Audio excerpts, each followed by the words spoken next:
डकी भाई, मोमिन साकिब और एक दो और जो यूट्यूबर्स हैं, इन्होंने मेरे सोच के मुताबिक वीज़ा अप्लाई किया था और they have been rejected. But अब वो ऑफिशियली कह रहे हैं कि जी हमने नहीं किया तो आप क्या कर सकते हैं, कि सियानी बिल्ली खंबा नोचे। क्योंकि लॉबी इतनी स्ट्रॉन्ग है, England, Australia, south Africa, even आपकी एशियन कंट्रीज़ जो पाकिस्तान के अलावा है, वो सब इंडिया को सपोर्ट करती हैं। तो ये इंडिया की तो रविश है और पावरफुल है, जैसे कहा कि जिसकी लाठी उसके पास। अस्सलामुअलैकुम नाज़रीन, मैं हूं समरीन आरिफ वल्लरा और आप देख रहे हैं वाह पाकिस्तान डिजिटल का यूट्यूब का पॉडकास्ट। आज हमारे साथ मौजूद हैं हसनैन जैदी, जो कि क्रिकेट में काफी दिलचस्पी रखते हैं और क्रिकेट एक्सपर्ट भी हैं। तो चलते हैं और इनसे जानते हैं क्रिकेट के बारे में। अस्सलाम वालेकुम सर। वालेकुम अस्सलाम। कैसे मिजाज हैं सर आपके? जी मिजाज तो अच्छे हैं, बट तबीयत ठीक नहीं है। क्यों सर, क्या हुआ ऐसा? तब जब आपकी कुछ पेशन गोइयाँ सही होने लग जाए ना, तो फिर आपकी तबीयत खराब हो जाती है। सर ऐसी क्या पेशन गोई कर दिया आपने? क्योंकि पिछले हमने पॉडकास्ट में वाह डिजिटल पाकिस्तान में ये पेशन गोई की थी कि जिस तरह की टीम आपने सेलेक्ट की है, दोस्ती यारी, ग्रुप बंदी, लॉबी के तहत, तो उसका रिजल्ट बुरा आना है। और उसकी पहला जो है नतीजा जो है, कहते हैं ना, वो हल्के का पहला नतीजा आ गया और आप कल जो है पाकिस्तान न्यूजीलैंड से हार गया। जो वार्म अप मैच था, आपने इतने सारे रन किए, मगर वो बॉलिंग अटैक आपके पास जो था, आपके पास कोई स्पेशलिस्ट बॉलर नहीं है जो आपको विकेट लेके दे, और नतीजा जो था वो ये निकला हारने की सूरत में। तो उस लिहाज से मेरी तबीयत ठीक नहीं, उसके अलावा अल्हम्दुलिल्लाह। सर आजकल पूरे पाकिस्तान की तबीयत इस मामले में तो खराब चल रही है। अच्छा ये बताएं, पाकिस्तान को आप कहाँ देखते हैं फिर वर्ल्ड कप में? समरीन, ऐसा है कि जब वर्ल्ड कप की कैंपेन इन्होंने स्टार्ट की थी ना एशिया कप से, तो मुझ समेत बहुत सारे एक्सपर्ट ये कहते थे कि पाकिस्तान का जो बॉलिंग अटैक है वो नंबर 1 है और पाकिस्तान के बहुत ज़्यादा चांसेस हैं कि टॉप 4 में जाए और possibly they will play in final. But Asia cup में जो उनका हाल हुआ, तो अब हर बंदा जो है ना, अल्लाह तवक्कल है, दुआ कर रहा है कि बस किसी तरह ग्रुप स्टेज क्लियर करके सेमीज़ में जाएं, जो भी मुश्किल लग रहा। तो मेरा भी हाल ये है कि उम्मीदें बहुत सारी कम हो गई। सर अल्लाह पाक पे उम्मीद रखते हैं, हो सकता है कि पाकिस्तान ये वर्ल्ड कप जीत जाए। अच्छा, एशिया कप में बाबर आजम की परफॉर्मेंस इतनी अच्छी नहीं थी, इतनी खास नहीं थी, तो अब क्या देखते हैं कि बाबर आजम अब किस तरीके से परफॉर्म करेंगे? देखिए, वो कैप्टन भी हैं। हाँ, कैप्टन तो पिछले 3 साल से है जी। मगर हम बहुत सारे प्रोग्राम में कह चुके हैं कि जो सिस्टम वो कर रहा है, अपने साथ बुरा कर रहा है, कि वो लॉबी में चल रहा है, अपने दोस्तों यारों को खिला रहा है, उससे उसका इमेज जो एक हाई क्लास बैट्समैन का है वो ख़त्म होता जा रहा है। लोग उससे नफरत इसलिए कर रहे हैं कि वो उसके साथ के जो लोग हैं, वो जिनको वो सपोर्ट कर रहा है, वो परफॉर्म नहीं कर रहे। उसका असर बाबर आजम पे, खुद पे उसकी एक जो इमेज बिल्ड हुआ हुआ था उस पर पड़ रहा है। तो एशिया कप में पाकिस्तान की तरफ से मेरे ख्याल बाबर ने सबसे ज़्यादा रन किए, नेपाल के खिलाफ एक बड़ा स्कोर किया, बट उसके बाद बड़ी टीमों के खिलाफ उसने स्कोर कुछ नहीं किया। तो और कल के मैच में जो वार्म अप मैच था उसमें भी 80 किया है, 80 रन किए उसने। तो वो अपने रन तो निकाल लेता है, बट ये एक टीम स्पोर्ट है भाई। ये ऐसा नहीं है कि बाबर आजम अकेला मैच जिताएगा, उसको 5 बॉलर्स के साथ खेलना है। 50 ओवर का जो एक कोटा मिलता है एक टीम को, वो कराना है। वो किससे करवाएगा? आप 500 रन बना दें, अगर आपकी बॉलिंग आपका साथ नहीं दे रही तो मैच। अच्छा, इंडिया और पाकिस्तान में हमेशा उनकी एक हर तरह से एक जंग छिड़ी रहती है और एक दूसरे के मुखालिफ रहते हैं। तो ये पाकिस्तानी फ्लैग उन्होंने वहां पर अलाउ नहीं किया। इंडिया को ऐसी मतलब क्या वजूहत थी कि उसने ऐसी हरकत की कि वो पाकिस्तानी फ्लैग अलाउ नहीं कर रही वहां पे लोगों को, वहां के फैंस को? समरीन, देखिए, इंडिया सो कॉल्ड अपने आप को एक बहुत सेकुलर जो है ना कंट्री कहता है और दुनिया की बड़ी तरीन डेमोक्रेसी में से एक है और possibly one of the biggest है। बट आप देखें, ये जब क्रिकेट की बात आती है ना, तो दे आर फनेटिक, बहुत ज़्यादा तासुबी हैं, बाइज्ड हैं।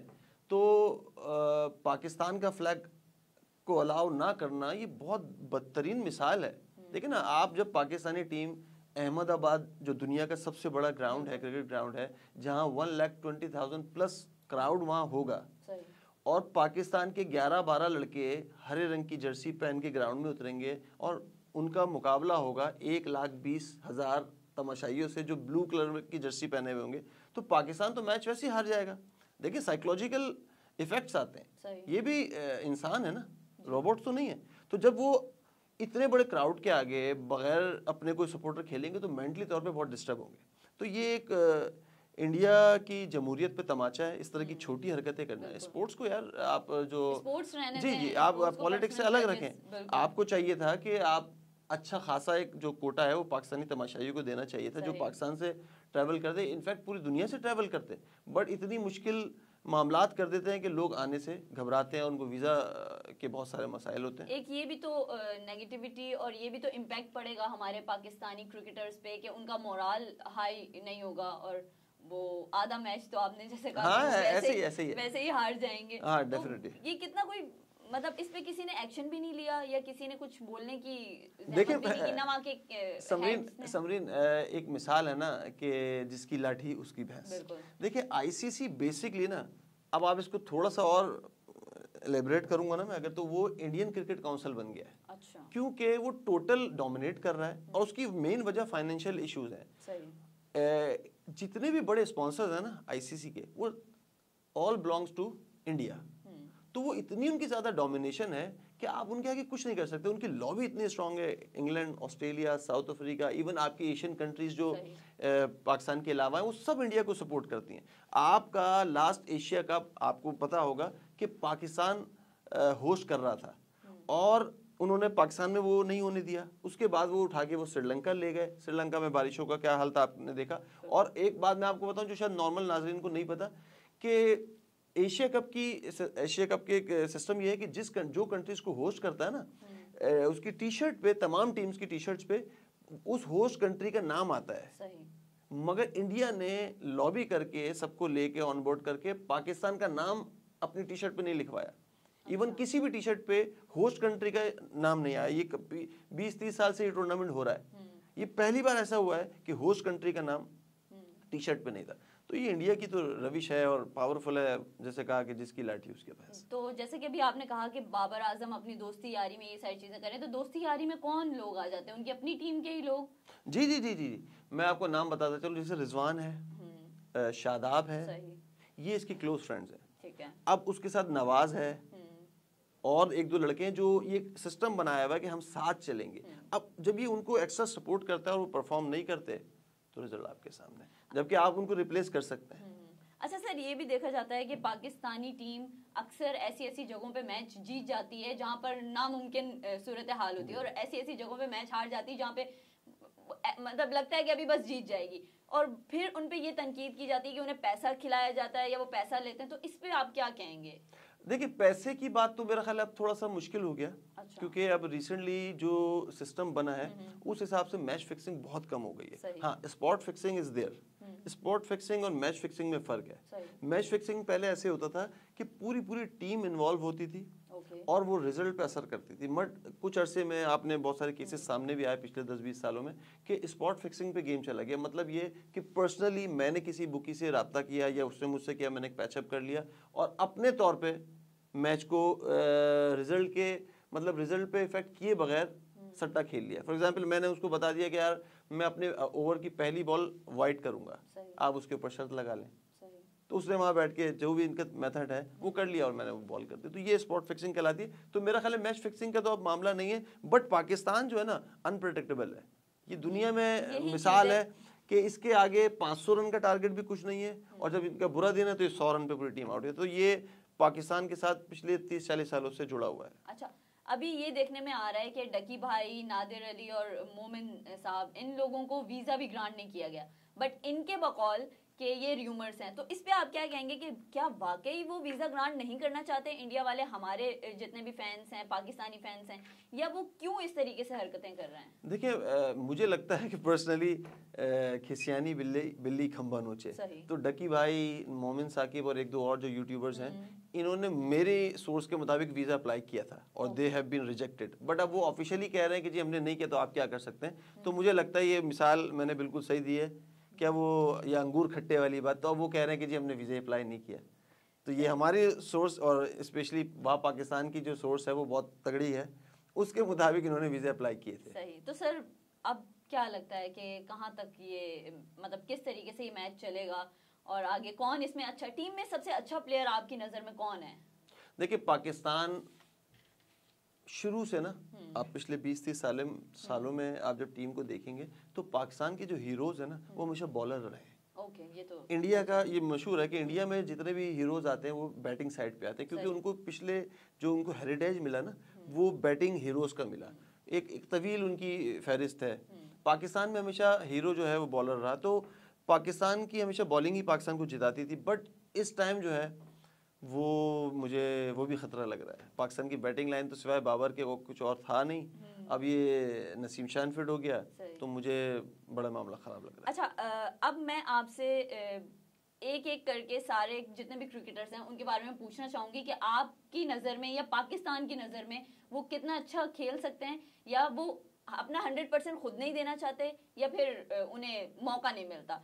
तो सबसे पहले रिजवान साहब, रिजवान के बारे में आप समरीन देखिए, पता है क्या, पाकिस्तान में प्रॉब्लम यह है कि आपकी बेंच स्ट्रेंथ अच्छी नहीं है। बेंच स्ट्रेंथ मतलब कि जो 11 के बाद आपके बैकअप लड़के हैं ना वो इतने स्ट्रांग नहीं है। ये लोग अपने आप को समझते हैं कि हम इतने मतलब पावरफुल है कि हमें रिप्लेस नहीं किया जाता, किया जा सकता। तो इस वजह से इंसान की परफॉर्मेंस में जो है ना तो दूसरों को मौका देना चाहिए, नहीं दिया जा रहा। यही तो वजह। देखिए मैं आपने फॉर एग्जांपल आप होस्ट हैं, अब आप ये समझ लें कि आपसे अच्छा होस्ट इस चैनल पे या पाकिस्तान में है ही नहीं, तो आप कैजुअल लेंगे ना। सही बात है।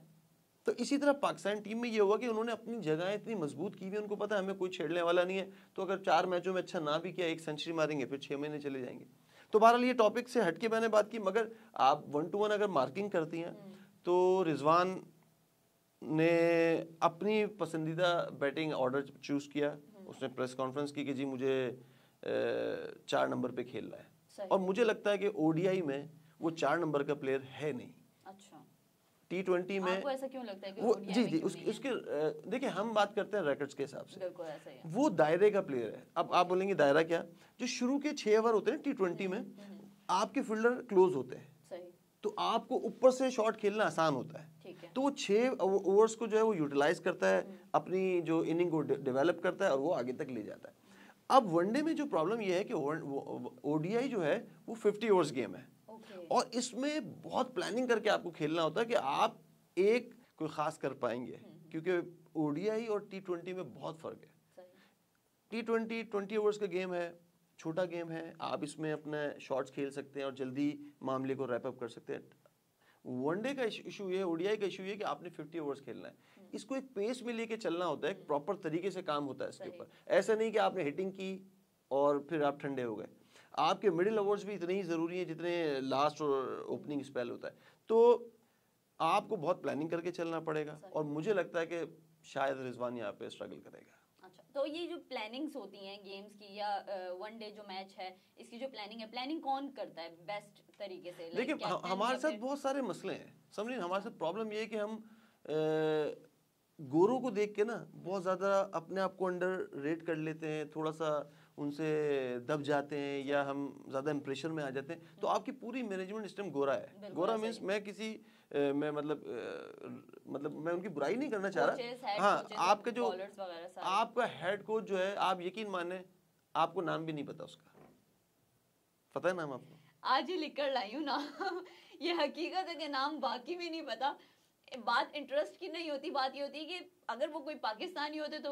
और नहीं, पाकिस्तानी के अलावा हेड कोच पूरी दुनिया के आप देखें स्टार्स होते हैं, यानी अपनी तरफ अपनी कंट्री को अच्छा खेल के कोई खास नाम लेके उनके पीछे एक बैगेज होता है कि यार मैं ये इंटरनेशनल में कर। आपके पास जो कोचिंग स्टाफ है, यकीन माने मुझे नहीं पता कि बॉलिंग कोच कौन है, बैटिंग कोच कौन है, ये कौन है, वो कौन है, क्योंकि उनके इंटरनेशनल में कोई खास, मेरा ख्याल है बॉलिंग कोच मॉर्ने मोकल है, वो एक अच्छा प्लेयर रहा है। बाकी आपका हेड कोच, क्योंकि मैं आपको बताऊं क्या प्रॉब्लम क्या है। मिकी आर्थर जो है ना, हमारा टीम डायरेक्टर है, उसको जब पीसीबी ने अप्रोच किया तो वो काउंटी में एक टीम को हेड करता है, कोच करता है, और उनका डायरेक्टर भी है। तो उसने मना कर दिया कि मैं पाकिस्तान को फुल टाइम नहीं दे सकता। अब अल्लाह जाने इन्होंने क्या मिकी आर्थर में गिरर सिंगी देखी कि उसको पूरा पैकेज ऑफर कर दिया। अब वो इंग्लैंड से बैठ के ऑपरेट करता है। उसने फिर क्या किया, छोटे नाम अपने कोचिंग स्टाफ में शामिल किए और उनको पाकिस्तान टीम हैंड ओवर कर दी। तो ये आपकी प्लानिंग में बहुत ज़्यादा फुकदान है। तो जब हमारे कोचेज ही मतलब गोरों का जैसा कि आपने बताया कि वो हमारे ऊपर बैठे होंगे, तो फिर हमारे टीम का क्या हाल होगा? नहीं समझे, देखिए हमारा माजी रहा है, गोरे अच्छे प्लेयर्स भी हैं, ठीक है, बहुत सारी टीमों को हेड कर रहे हैं, उनकी कोचिंग स्टाफ जो है। लेकिन आपको नहीं लगता बहुत सारे ऐसे भी कोचेस हो सकते हैं जो कि पाकिस्तान को रिप्रेजेंट जिन्होंने किया हो और पाकिस्तान के लिए जिन्होंने जी खेला बहुत सारे लोग हैं, ऐसे बड़े नाम भी हैं, नाम मगर प्रॉब्लम ये है कि बस मैंने कहा ना, हम थोड़ा सा इम्प्रेशन में आ जाते हैं। अच्छा, तो नसीम शाह का अनफिट होना पाकिस्तान के लिए कैसा रहेगा? समरीन, आप यकीन माने आधा वर्ल्ड कप जो है नसीम शाह के अनफिट होने से पाकिस्तान हार गया। अच्छा जी, एक्सपर्ट्स ने कहा था कि रीसेंट टाइम में पिछले 1-2 सालों में बेस्ट फास्ट बॉलर है नसीम शाह, बट आपने उसके साथ बहुत बुरा किया। लास्ट पॉडकास्ट में भी हम ये बात कर चुके हैं कि आपने उसके साथ भी ज्यादती की और पाकिस्तान के साथ ज्यादती की, उसको ओवर खिला दिया, उसकी वर्कलोड मैनेजमेंट जो है उसको नहीं देखा गया, उसकी शोल्डर इंजरी थी, उसी में आपने उसको मैचेस खिलाए। वो अब तकरीबन मेरी रिपोर्ट्स के मुताबिक वो 1 साल तक पाकिस्तान में वापस नहीं खेल सकता करके। तो ये कहीं प्लान मैचेस तो नहीं खिलाए गए कि वो वैसे ही उनके शोल्डर का मसला चल रहा था तो चलो कोई बात नहीं, कॉन्वर्ट करने के चक्कर में पाकिस्तान है, जैसे मैंने कहा लॉबी सिस्टम में हो सकता है उनके कोई जो उनकी रिप्लेसमेंट हो, उन्होंने किसी को बोला हो कि भाई इसको फिट करवा दो, तो खैर ये मजाकन बात है, बट आपकी ये नाअहली है, समझ, इसको नाअहली कहेंगे कि आपके पास नॉलेज ही नहीं है ना, आपके पास एक स्पोर्ट्स साइंस होती है वो नहीं है आपके पास, आप अनशंड बंदे लेके कैरी कर रहे हैं और उनको प्रॉपर पता ही नहीं है काम का। और शाहीन शाह के बारे में क्या कहेंगे? शाहीन शाह को मैं शादी मुबारकबाद देता हूँ और उनकी आने वाली जो लाइफ है शादी की वो अच्छी रहे, अल्लाह पाक मुबारक करे। और कुछ कहना है? नहीं, और अच्छा, उनके बारे में कुछ अच्छा बता दें। अच्छा ये है कि देखिए, आई डोंट नो, मुझे लगता है कि वो इंजरी कैरी कर रहा है। पिछले कुछ मैचेस में उसका वो रिदम पहले ओवर में नजर नहीं आया, क्योंकि उसका मेरी एक टैगलाइन है कि जो उसका पहला ओवर है ना वो बेसिकली एक इवेंट है, बड़ा देखने में मजा आता है, पूरी दुनिया में वो मशहूर है कि जब वो 6 बॉलें फेंकता है ना बहुत क्लास होती हैं। बट अभी कुछ मैचेस में मैंने देखा कि वो उसका रिदम नजर नहीं आ रहा। आई डोंट नो कि एग्जैक्टली क्या पोजीशन है, और एक उसके साथ प्रॉब्लम ये है कि वो शुरू के 5 ओवर 4 ओवर 6 ओवर यानी पहला स्पेल जो है बहुत तगड़ा करता है, बट जो उसके बकिया ओवर कौन करेगा? आप जाएंगी क्या? आप कर लेती हैं? नहीं, मुझे मार्शल आर्ट्स का शौक है क्योंकि प्रॉब्लम ये देखे ना, उसने भी पिछले 5 ओवर में पिटना ही है ना, ये प्रॉब्लम आ रही है कि वो शुरू का स्पेल बहुत अच्छा करता है, लास्ट स्पेल जो है उसका आखिरी 4-5 ओवर जो होते हैं उसमें उसका वो पेस नजर नहीं आता। तो अब अल्लाह जाने क्या इश्यूज है, मुझे एग्जैक्टली नहीं पता। अच्छा, आपको क्या लगता है इंडिया को हमारे पाकिस्तानी कौन से प्लेयर से डर लगता होगा? देखिए, पाकिस्तान ऐसी टीम है, एक एक्स क्रिकेटर था हरभजन भज्जी जिसको कहते हैं इंडियन, वो आफरीदी के बारे में कहा करता था कि आफरीदी को अपनी इज्जत का भी ख्याल नहीं है, दूसरी की इज्जत का भी ख्याल नहीं है। वो क्यों?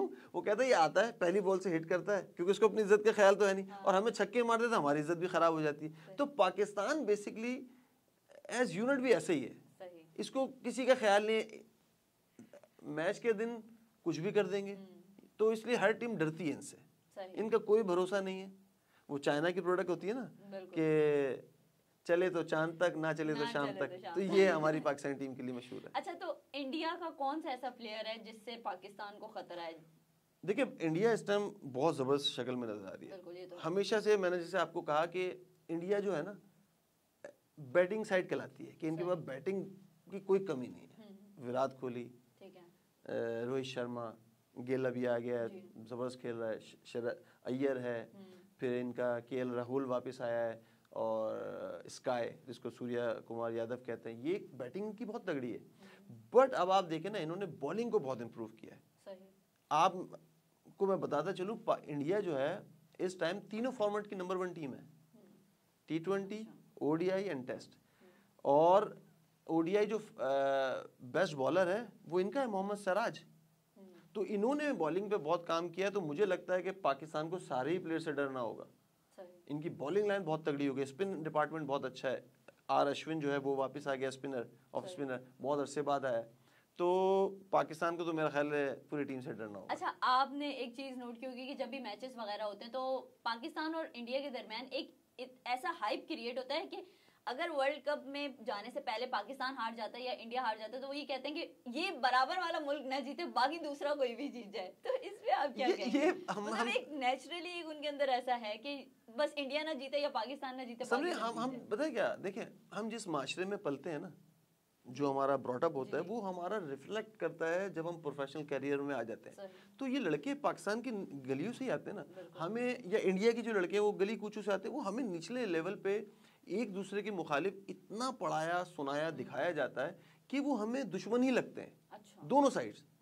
तो दोनों की फीलिंग्स ये होती हैं कि आप किसी से हारे या किसी से जीते वो अपना मसला है, इंडिया से ना हारे, या वो लोग कहते हैं भाई पाकिस्तान से ना हारो, वर्ल्ड कप हार जाओ। तो इसलिए ये मुझे नहीं लगता कि अभी फिलहाल ये मसला हल होने वाला है, जब तक इस पे काम होना है, जब कुछ हालात आपके सही होने हैं, चीज़ें अच्छी होनी है, तो ये भी तासुर चला जाएगा। तो शादाब खान के बारे में क्या कहेंगे आप? शादाब के बारे में ना पूछे समरीन, बहुत बोल लिया। उसने आना है, अपने 10 ओवर करना है, 60 70 80 रन देना है और चले जाना है, और यही मुझे तो लगता है ऐसे ही है। बस अब क्या करें। शादाब, मुझे नहीं लगता इस टाइम 10-12 टीमें जितनी भी हैं, अगर उनके फ्रंट लाइन स्पिनर देखे जाए ना, तो शादाब उन तमाम टीम्स में, मैं कहता हूँ हर लिहाज से, इवन रिकॉर्ड्स के हिसाब से भी इसकी वर्स्ट परफॉर्मेंस है। तो मुझे लगता है कि ये सबसे लास्ट में खड़ा है हमारा। जी बहुत मतलब हमारी पाकिस्तानी टीम को चाहिए वो दोस्तियां ना निभाए, अच्छे प्लेयर्स को आगे लेके आए। और इमामुल हक के बारे में क्या कहेंगे? इमामुल हक देखें, मुझे बहुत पर्सनली पसंद है। उसके बारे में एक परसेप्शन कायम की गई कि वो पर्ची है। इंजमामुल हक, द ग्रेट इंजमामुल हक के भतीजे हैं वो। मगर मैं शुरू से उसको सपोर्ट करता था कि यार वो अच्छा खेलता है। उसने प्रूव किया, लाजमी बात है वो टॉप 3 में आ गया था, अभी तो रैंकिंग उसकी दोबारा कम हो गई, बट वो अच्छा खेलता है और शायद इन पिचेस पे कुछ कर पाए, क्योंकि वो तरीके से स्लो स्टार्ट लेके अपनी इनिंग डेवलप करता है। तो मुझे लगता है शायद गुजारा कर ले। अब्दुल्ला शफीक बेहतरीन टेस्ट प्लेयर।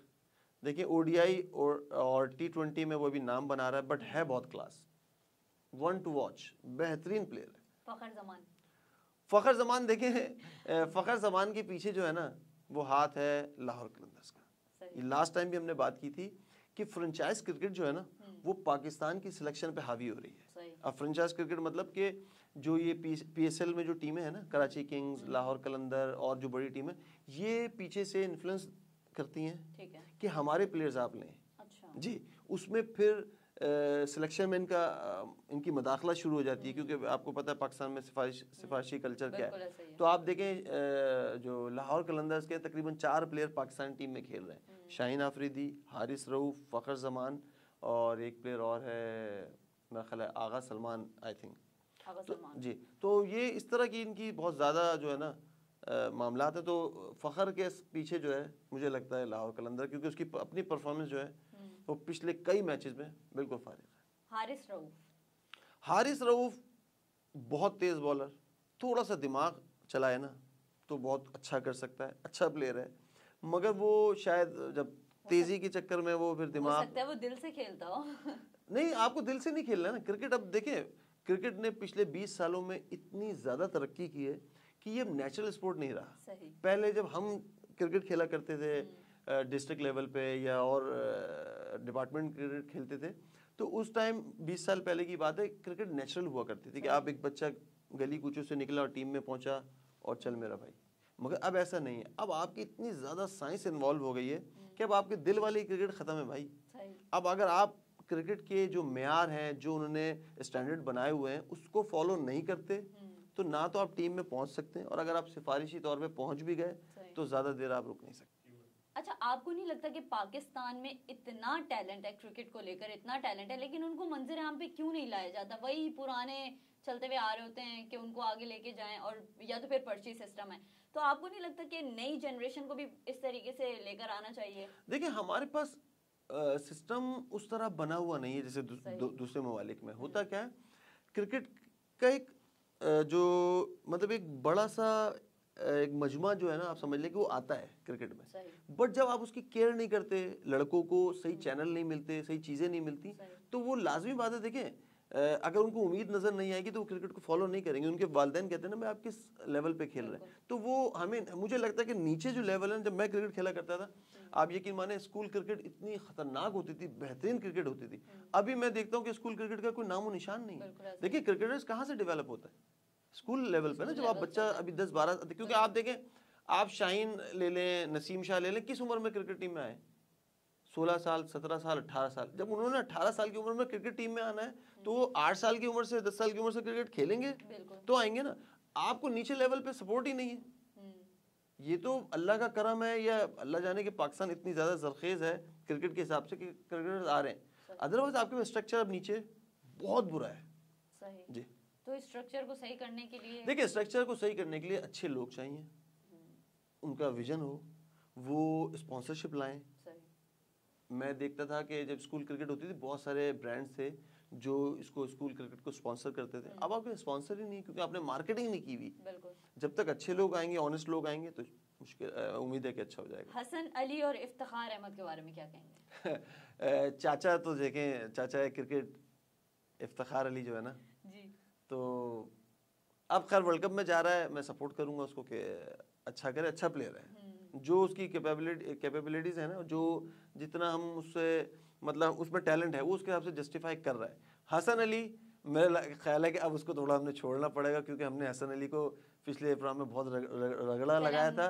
उसके लिए हमने मीम भी बनाई थी कि 3-1 पिल्ले की जगह उनका नाम होना चाहिए 3-1 हसन अली। तो बहरहाल आप उनको उम्मीद करेंगे कि अच्छा खेलें। आज हम हसन को छोड़ देते हैं, कोई मसले वाली बात नहीं। हसन अच्छा प्ले करे और अल्लाह पाक कामयाब करे। हसन अली प्ले ना करे, प्ले करे। हाँ, प्ले ना करे, प्ले करे, बिल्कुल। मोहम्मद नवाज और वसीम।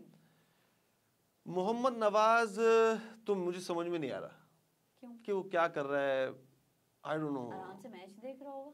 नहीं, वो जा रहा है, टूर कर रहा है, पैसा बना रहा है। क्योंकि पिछले पता नहीं उसको मैं समझ में नहीं आ रहा उसको ऑलराउंडर हम कंसीडर करें ना करें, क्योंकि बैटिंग में वो कभी कभी वंस अ वाइल चल जाता है, बाकी वो ऑर्डिनरी बैटिंग कर रहा है। बॉलिंग में तो उसको रिप्लेस क्यों नहीं किया जाता? उसकी जगह देखिए उसकी जगह बहुत नाम चला इमाद वसीम का, बिल्कुल, मगर फिर वही मसला, लॉबी सिस्टम, लाइकिंग डिसलाइकिंग, तो नवाज को कैरी ऑन किया। और मुझे लगता है कि ये जो हमारे वीक लिंक्स है ना, जिसमें शादाब और नवाज, ये आपको बहुत बड़ा कॉस्ट करने वाले हैं। पॉसिबली वर्ल्ड कप आप स्पिन डिपार्टमेंट की वजह से हार जाएं, क्योंकि इंडिया तो मशहूर है स्पिन विकेट्स की वजह से।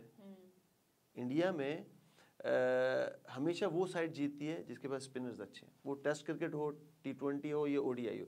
अब आप जिनको लेके जा रहे हैं तो बस अल्लाह से उम्मीद लगा सकते हैं। तो शोएब अख्तर आपको याद होंगे कितने अच्छे प्लेयर थे और कितनी अच्छी बॉलिंग थी उनकी टक्कर का अभी तक पाकिस्तान की इस क्रिकेट टीम में कोई भी नहीं है। देखिए हमारे जो माजी के स्टार्स थे ना, वसीम अकरम, वकास यूनुस, शोएब अख्तर, मुझे लगता है कि उस दौर में जो नाम बना गया ना, शायद ये लोग वो नाम नहीं बना पाए, क्योंकि वो लोग उन्होंने जिस दौर में क्रिकेट खेली है ना, वो बहुत ही आउटस्टैंडिंग क्रिकेट खेली है। और अब तो लड़के, आपको पता है क्रिकेट में ना फास्ट वो चाह रहे हैं, बट T20 उनको खिलाओ, 4 ओवर्स कराएं और पैसा कमाएं। जिस दौर में आपने नाम लिया शोएब अख्तर, उस समय T20 नहीं हुआ करती जो वो पीक पे था, तो 10 ओवर की क्रिकेट होती थी जो उसमें 10 ओवर कराना था, टेस्ट में अनलिमिटेड ओवर्स का। तो वो लोग जो कर गए ना कारनामे, ये लड़के मेरा ख्याल है उनके करीब। अच्छा, उस दौर में मुझे थोड़ा सा ऐसा फील होता है, माइट बी पॉसिबल मैं गलत हूँ, कि उस दौर में उन लोगों को अपने वतन से और आवाम के जज्बात से बेहद मोहब्बत होती थी। आज के दौर में कहीं पैसा हावी तो नहीं हो गया। समरीन, आपने बहुत जबरदस्त बात की, और ये मैं फर्स्ट टाइम ये बात कहूँगा कि जब मिकी आर्थर था ना, जिससे पहले ही कोचिंग कर चुका है, जब उस लास्ट टाइम उसने रिजाइन किया ना, तो जब रूल ये होता है, सिस्टम होता है, जब कोच रिजाइन करता है या आप उसको हटा देते हैं, तो एक रिपोर्ट तैयार करके देता है कि मेरे टेन्योर में क्या मैंने देखा, क्या इसमें इम्प्रूव हो सकता है, क्या अच्छा है, क्या बुरा है। तो उसने, आप यकीन माने, एक रिपोर्ट बनाई जो मुझे सुन के बहुत शॉक हुआ मैं। और यस, एक कोच था डेविड वटमोर, ये श्रीलंकन था, ऑस्ट्रेलियन, उसके बाद नेशनैलिटी थी, पाकिस्तान का कोच रहा है। उसने भी ये लिखा था, उसने अपनी रिपोर्ट में लिखा कि मैंने बहुत सारी कोचिंग टीमों की कोचिंग की है, मगर पाकिस्तान में सबसे कम हुब्बुल वतनी का जज्बा देखा मैंने। ये बहुत शॉकिंग न्यूज़ थी मेरे लिए, इसको हाईलाइट नहीं किया गया कि मैंने इनमें वो जज्बा नहीं देखा जो एक कौम के लिए होता है। जो दूसरी टीम आप देखें ना, आप फील्ड में देखें, ऑस्ट्रेलिया की टीम जब ग्राउंड में उतरती है, वो एक अगर 10वें नंबर के खिलाड़ी को आउट करते हैं ना, तो उनकी सेलिब्रेशन पूरी दुनिया में मशहूर है, बहुत ज़्यादा सेलिब्रेट करते हैं। क्यों? उनको एक कदर होती है क्या ना, हमारे मुल्क में वो चीज़ नहीं है। तो ये रिपोर्ट के मुताबिक कि हम में बहुत ज़्यादा इस चीज़ की कमी है। तो हो सकता है आपकी बात सही है कि पहले शायद ज़्यादा हुआ करती थी, अब शायद कमर्शियलिज्म बहुत ज़्यादा आ गया। हर बंदा कह रहा है कि मैं किसी तरह टीम में रहूं, कि मैं पैसा किस तरह बनाऊं। तो शायद पहले, मेरा ख्याल है ये कमी है पहले और आज में। अच्छा, उसामा मीर के बारे में क्या कहेंगे आप? उसामा मीर अच्छा प्लेयर है, बट मुझे उसकी जगह बनती हुई नज़र इसलिए नहीं आ रही कि आपके पास ऑलरेडी शादाब फ्रंट लाइन पे है और नवाज़ है। अब आप 3 स्पिनर नहीं खिलाएंगी क्योंकि आपके पास ऑलराउंडर ऑलरेडी इफ्तिखार और आगा सलमान है, तो इतने सारे स्पिनर्स को आपने जुम्मा बाजार लगाना है। तो मुझे लग रहा है कि माइट भी वो उसको चांस ना मिले। वैसे अच्छा प्लेयर है आगा सलमान, वो तो आगा सलमान देखें टेस्ट का बहुत अच्छा प्लेयर है, उसने परफॉर्म भी किया है, बट ओडीआई में तो आपको पता है दोस्ती यारी में जैसे हम पहले डिस्कस कर चुके हैं, तो मुझे लगता है कि वो बाबर की पर्ची है, बट हमें सपोर्ट करना है, क्या करें और कुछ कह नहीं सकते। अच्छा, अभी हमने हुब्बुल वतनी पे बात की, तो ये क्रिकेटर्स में हुब्बुल वतनी होनी ज़्यादा ज़रूरी है क्योंकि आवाम में तो है ना, आवाम तो बड़े दिलो जान से देखती है। तो ऐसे या तो क्रिकेटर्स जो आना चाहते हैं, जिनको जो लगाव है कि भाई हमें वतन के लिए खेलना है, हमें जीतना है, उनको मंजर आम पे नहीं लाया जाता या फिर उनको बैकएंड पे जानबूझ के रखा जाता है कि यार ये तो खेल जाएगा तो फिर। सबरी हमारे माशरा बहुत पछताई का शिकार हो चुका है। वो मैंने जैसे कहा कि जिस माशरे में हम लोग रहते हैं, तो वो जब जिस तरह ब्रॉटअप हमारा होता है, फिर हम अपने प्रोफेशनल कैरियर में वो चीज़ें अप्लाई करते हैं। हम देखते हैं ना हमारी पुलिस, हम कहते हैं रिश्वत लेती है, काम सही नहीं कर रही, तो वो लड़के आप देखें ना कल गली कूचों में खेल रहे होते हैं, तो वो आके एकदम से सही कैसे हो जाएंगे। इसी तरह क्रिकेट का है कि आप इसी तरह चल रहा है कि बस अफरा तफरी है, पैसा कमाओ, चीज़ें हमारे। आप देखें ना पाकिस्तान से हम और भी पॉडकास्ट में बात कर चुके हैं कि हज़ारों लोग मुल्क छोड़ छोड़ के जा रहे हैं।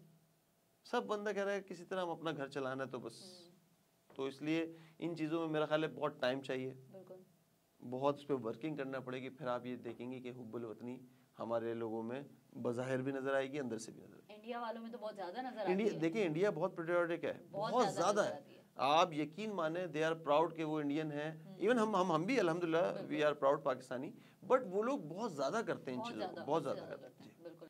अच्छा, पाकिस्तानी टीम खैर अब तो महाज पे उतर गई है, और वो कहते हैं ना कि शायर ने बड़े कोई खूबसूरत अंदाज में कहा था कि मैं झुका नहीं, मैं बिका नहीं, कहीं छुप छुपा के खड़ा नहीं, जो डटी हुई है महाज पर मुझे उन सफ़ों में तलाश कर। तो हमें अपने क्रिकेटर्स को अब हम चाहते हैं कि अब वो अच्छा खेले बुरा खेले, हमें उनसे प्यार है, तो आप इस पर क्या कहना चाहेंगे? जी देखिए, ये बात आपने बहुत अच्छी कही कि अब जिस स्टेज पे हम आ गए, फिलहाल हमें पाकिस्तान को सपोर्ट करना है। सारे प्लेयर हमारे, देखिए हम तनकीद जो करते हैं ना, ये आप तनकीद कर रही हैं, जो नाजरीन घर में बैठे हुए तनकीद करते हैं, वो मुल्क की मोहब्बत में ही करते हैं, किस तरह हमने पाकिस्तान को जितवाना है। तो हमारी तनकीद को पॉजिटिव लिया जाए कि यार हम अच्छाई के लिए कर रहे हैं। तो अब पाकिस्तान इंडिया पहुंच गई है, ये मेरी तकरीबन तमाम ही एक्सपर्ट्स जो स्पेशली नेशनल टीवी पे बैठते हैं एक्सपर्ट्स, उनसे हाथ जोड़ के भाई गुजारिश है, बिलखुसूस कुछ ख़ास लोग जो बहुत ज़्यादा तनकीद और करते ही जाते हैं, तो मैं उनसे ही कहूँगा कि भाई अब आपने सपोर्ट करना है, रिजल्ट जो आएगा वो बाद में बात देखी जाएगी। फ़िलहाल हम इन पे तनकीद करना बंद करें, अब हम सपोर्ट करें, क्योंकि आप नेशनल टीवी पे बैठ के जब देखिए हम तो शायद छोटे मोटे एक्सपर्ट हैं, तो हमारी बात वहाँ तक बहुत मुश्किल से पहुँचती है, बट जो नेशनल टीवी पे एक्स क्रिकेटर्स बैठ रहे हैं, वो ऐसी ऐसी बिलो द बेल्ट बात करते हैं कि वो साइकोलॉजिकल डिस्टर्ब हो जाते हैं क्रिकेटर। तो मेरी भाई आप लोगों से रिक्वेस्ट है कि आप अपनी टीम को सपोर्ट करें और दुआ करें कि पाकिस्तान ये वर्ल्ड कप जीते, और जीतने की सलाहियत है। देखिए बहुत सारी चीज़ें ऐसी हैं कि हम ये नहीं कह सकते कि पाकिस्तान को हम डिस्कार्ड कर दें। बहुत सारे एक्सपर्ट, बड़े बड़े एक्सपर्ट अभी भी पाकिस्तान को जो है ना टॉप 4 टीम में देख रहे हैं कि 4 में ज़रूर आएगी। तो हम दुआ करते हैं कि पाकिस्तान टॉप 4 में नहीं टॉप 2 में आए, फाइनल खेले और पाकिस्तान फाइनल जीते और वर्ल्ड कप इंशाल्लाह हमारे नाम। इंशाल्लाह। सर, इंडिया की गवर्नमेंट को ये जो फैंस पे हुआ था, इस पे कोई पैगाम देना चाहेंगे तो प्लीज़। यार भाई बड़ी मेहरबानी करो, अभी भी टाइम है, कुछ वीज़े चीज़ें खोलो यार, हमें अपनी पाकिस्तानी टीम को सपोर्ट करना है। और देखें वन साइडेड क्रिकेट में क्या मज़ा आएगा आपको, 1,20,000 1,30,000 आवाम आप लेके अहमदाबाद क्रिकेट में उतरेंगे, तो पाकिस्तानी सपोर्टर्स भी होना चाहिए। तो बस समरीन रिक्वेस्ट ही कर सकते हैं, बहरहाल है वो सफ़ेद हादी, वो सुनने वाला नहीं है। चलें नाज़रीन, इसी के साथ समरीन आरिफ अल्लाह को दीजिए इजाज़त, अल्लाह हाफ़िज़।